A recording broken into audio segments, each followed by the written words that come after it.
What is this? Irish woman gets drunk and drinks wine and tries to explain YuGiOh. Something I have indulged in, which I haven't done in years. I have reread the entirety of the YuGiOh manga. Now, why would I read the YuGiOh manga? Isn't there like the anime? There's like countless spin-offs. Why would I go back to the original source? I don't fucking know. Let's go from the start. What does Yugi go about? Yugi, teeny tiny boy. 14, 15, age unexplained. Undeterminable age, especially because he's so teeny tiny. Yugi has his hair like fucking electrocuted starfish, God bless him. And he gets bullied a lot. The poor bab. One of his bullies is Joey Wheeler and Tristan Taylor. Janochi, Katsune, and Honda. Now I'm going to call them by their American names because I'm a teeny tiny Irish woman and I will mispronounce names by accident. So Yugi has a friend that's a woman and her name is Taya, but she's all like, tee, I don't like you. But they're good friends, and then all of them become friends because Joey throws a piece of his fabulous Millennium Puzzle, which I have to explain. I have to explain the Millennium Puzzle. So Yugi has this magical, mystical artifact from Egypt because, you know, this was the 90s, and taking objects from other cultures, especially very important, revered objects, and just popping them into museums abroad was totally fine, apparently. It's a sexy, sexy artifact. It's a little box, but inside it's a puzzle, like I said. But it's one of the many Millennium items that was created by an evil, evil man in ancient Egypt. There's Millennium Necklace and see into the future. Rod can control people's minds, like a lot of men. And then the eye can read people's minds. The key can... The puzzle can create penalty games. No, it can create illusions, but they all can. What the fuck does the Millennium Puzzle do? The creator did not intend for it to be a crazy fucking thing. He didn't intend for it to become the new Pokemon, but when children started writing into him about, you know, magic and dungeons and magic and dungeons. So he created the reboot, the soft reboot or the hard reboot, whatever you're going to call it, in chapter 61. But the first 60 chapters, girl, boy, non-binary bitch, we got to talk about this because, oh my god, it is wild. You know what I'll do? I'll think of all the ways that people tried to kill Yugi and Co. There was the infamous yo-yo scene. Then there was the time with lighter fluid, Ferris wheel, like guns and knives and poisoning, and hand being chopped off, and shootings, and electrocutions. And, you know, beheadings, like sliced bodies, and more knives, and just being beaten up in general. And then, like, fire. Also, so many like, porn references. It was, at the time, a commentary on games, so it was very much like an episode of the week. Tamagotchis. Like, the parody stuff like obviously Magic the Gathering, which Duel Monsters was originally a parody of. Tamagotchis, which like I said, I burped and then said. Then there was like collecting shoes, designer runners. Then there was oh, of course, arcade games. There was the yo-yos.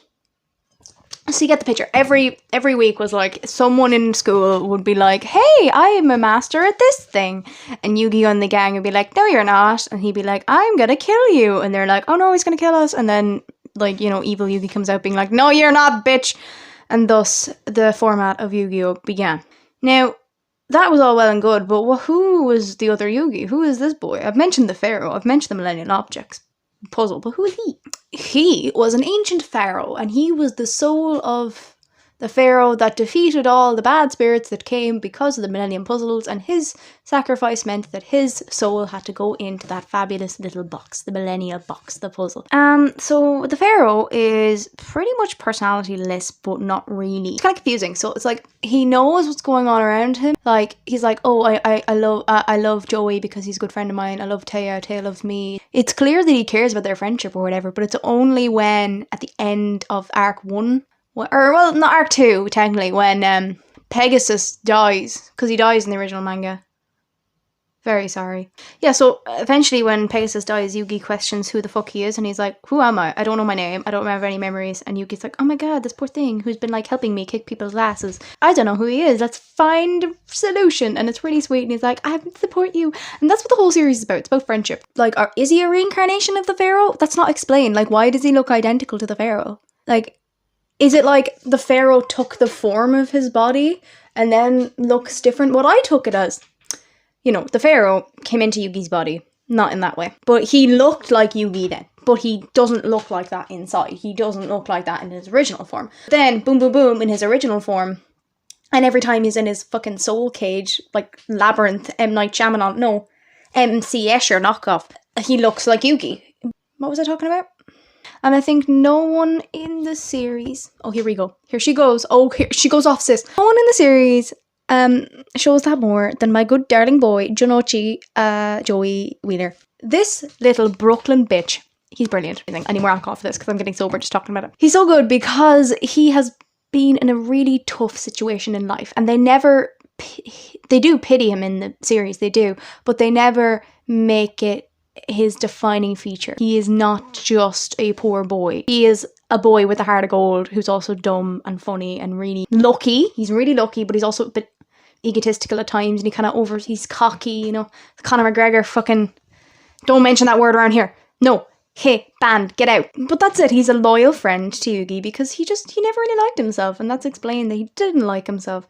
And so that Yugi liked him, even though he was cruel to him and mean to him at the start, Yugi accepted him and forgave him without even him asking an apology. And that moved him forever, and so they became great friends. And because of what he did, just accepting him and forgiving him, wanting to be his friend regardless of anything he did to him, regardless of who he was, regardless of his family, regardless of everything, he wanted to be his friend and he wanted to stand by him.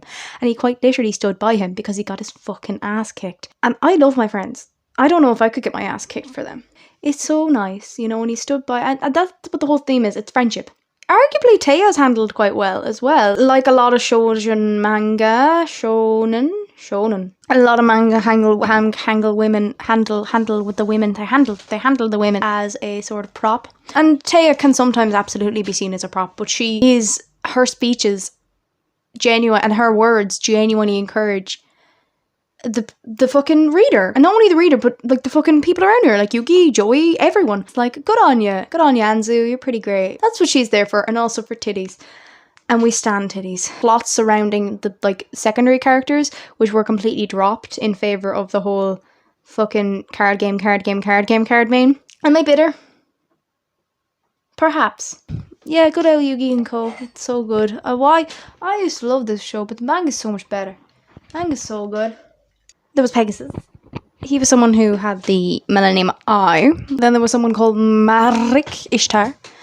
And he was evil because of torture and abuse. So unlike the other people who were evil for stupid arbitrary reasons, Marik's reason for being evil was, I was tortured by my daddy.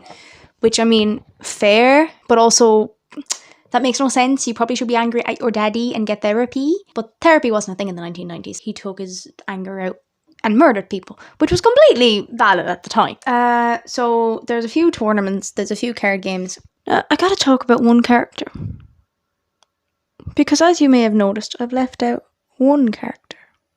In fact, he's probably the most famous character out of all. Seto Kaiba.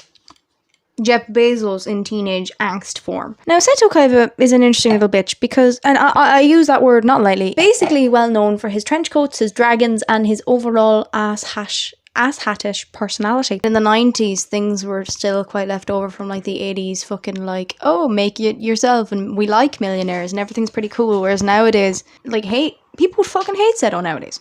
I mean, now you look at his character and you have so many questions. You're meant to be how old? You're able to fund how much? You're able to do what? You still go to their school. Why are you in their school if you're a multimillionaire? Hang on. They don't answer that in the anime. So you're left wondering what this god's going on. So that's why you read the manga to find out. And they change somewhat in the anime that it's like, So Seto Kaiba try and defeat Yugi multiple times throughout the show to be the king of games, which is very vague and the title's never explained. How old is the card game? Is that explained? And obviously card games not card games. Obviously, YuGiOh is extremely popular. I'm assuming it's like Pokemon in the modern world. Or like Fortnite, in that it's everywhere. But it's probably not an international phenomenon until holograms come in. But that makes no sense because technically... Okay, so as we know, as we're all aware, as we all have been in... As we all know, Seto Kaiba created dual discs. They are a little virtual hologram thing on your arm, like this. And you go, wah, and then you put all your decks in it. And then... you do this to it, apparently. He only created the hologram technology because Yugi played a penalty game on him and tortured him by seeing strange, evil, disgusting things after Kaiba was an awful bastard. Basically, he was such an awful bastard, as in a capitalist. He used that and saw it as a money-making opportunity, and then to prove how horrible and how effective it can be, he tortured Yugi's grandfather in front of him, an old, frail man who, yes, did steal objects from a foreign country and brought it to a different country, but I'm sure it's fine back then. And so Yugi, understandably, gets absolutely pissed at him. And that's when their rivalry comes to a head. Or not a head. Well, I mean, they do death tea after that, but we'll get to that later.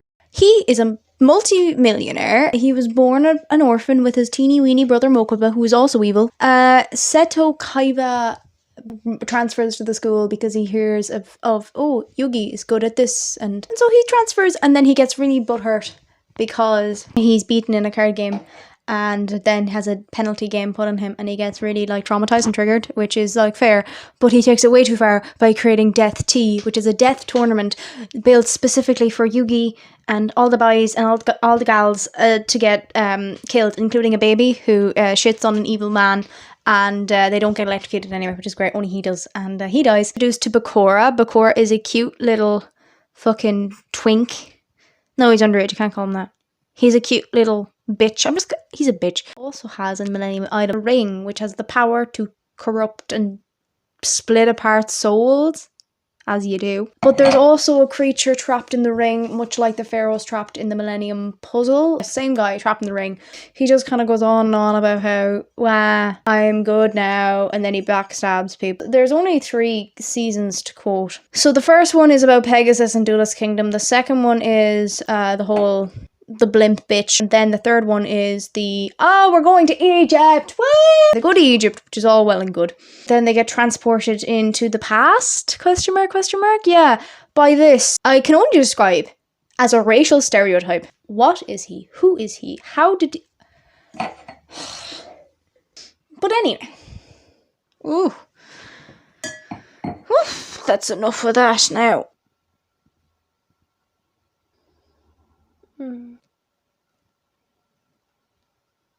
There's also the actual card game.